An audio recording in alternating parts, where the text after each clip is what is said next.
LeBron James says something. I know it's flippant and, he's trying to make some kind of a point about how he's so disappointed in America for not being able to, get Brittney Griner out of Russia at this point. But it goes into a larger context of statements that really do feel like from LeBron and from other athletes and celebrities. We can just say celebrities in general. Yeah. They just don't appreciate this place. I mean, you get the sense that a lot of really rich celebrities are spoiled brats.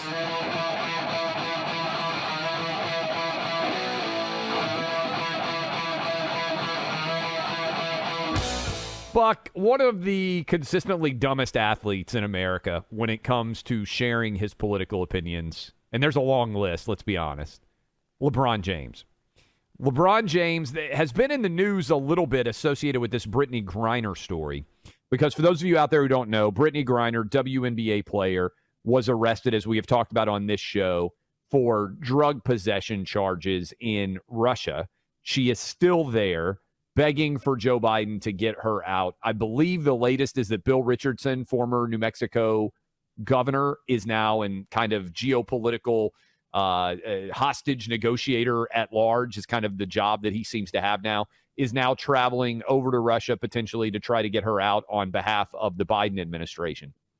Well, one of the WNBA coaches said, and I think this is true, if it were LeBron James who had been arrested, he would already be out in Russia. Wait, now, why do you think, I'm curious about this. Why do you think that's true? I think the political pressure would have been way more intense to get LeBron out, and I think that Joe Biden would have had to do whatever it takes to get LeBron out. You think he'd still be there? I don't think Joe Biden could get, with what's going on with Russia right now, I don't think he could get anybody out of Russia. That's my take. I think the political pressure would have been so much that he would have to do whatever it takes to get LeBron out. But LeBron was asked about this on his own television show, not live. Remember, LeBron has, I think, probably the dumbest statement of all time when he defended China in the wake of a former general manager in the NBA saying that Hong Kong deserved freedom, and LeBron James said the First Amendment was a bad thing. I mean, he basically bowed down to Chairman Mao and to the leader right now, certainly of China, Chairman Xi, and said, hey, I'll do whatever you want, blessed leader there. Well, now he says, and I think we've got a short segment here from LeBron. This is an HBO show that he does called The Shop, where he sits around in a barbershop and opines on all different sorts of issues.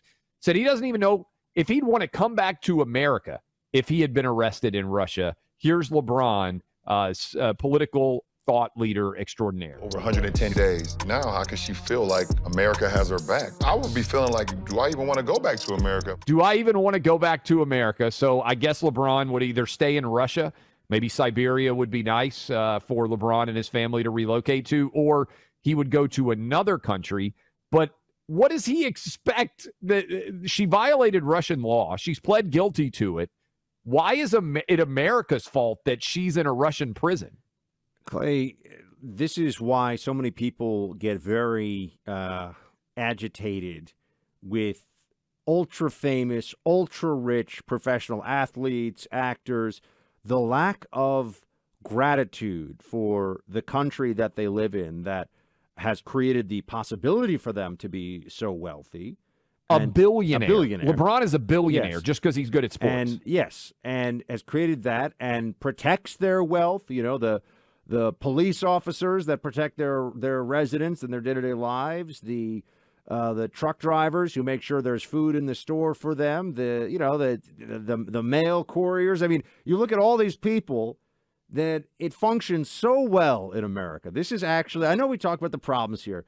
This place, and anybody, I mean, I've spent months and months of my life in different places in the true third world that were really full of despair and poverty. And to anybody who sees what it's like in other parts of the world, I think they have an even greater appreciation for how amazing this country is. And that's just to be an American. Like, that's just table stakes to even be. It's amazing to even be here. There's a reason why people are coming here, legally, illegally, and the huge numbers they do.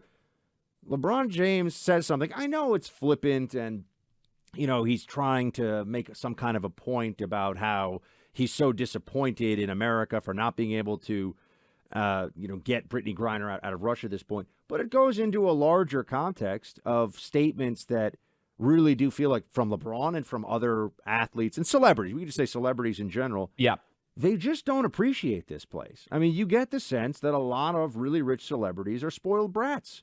They do not love this country. They've been given so much by this country. I mean, I think that's one of the reasons why people, why the Pat Tillman decision to go serve in the Army Rangers, for example, and leave a $3 million contract behind to serve his country after 9/11 in the NFL.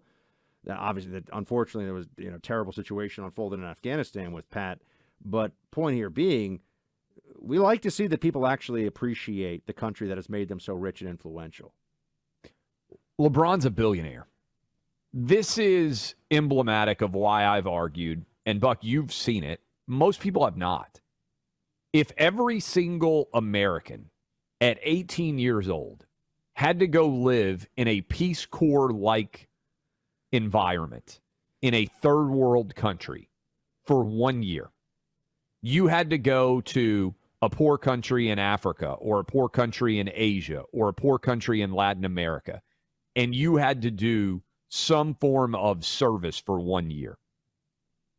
I think that almost every single American who did that, when they came back to the United States, would understand and appreciate anew how phenomenally fortunate we all are to live here.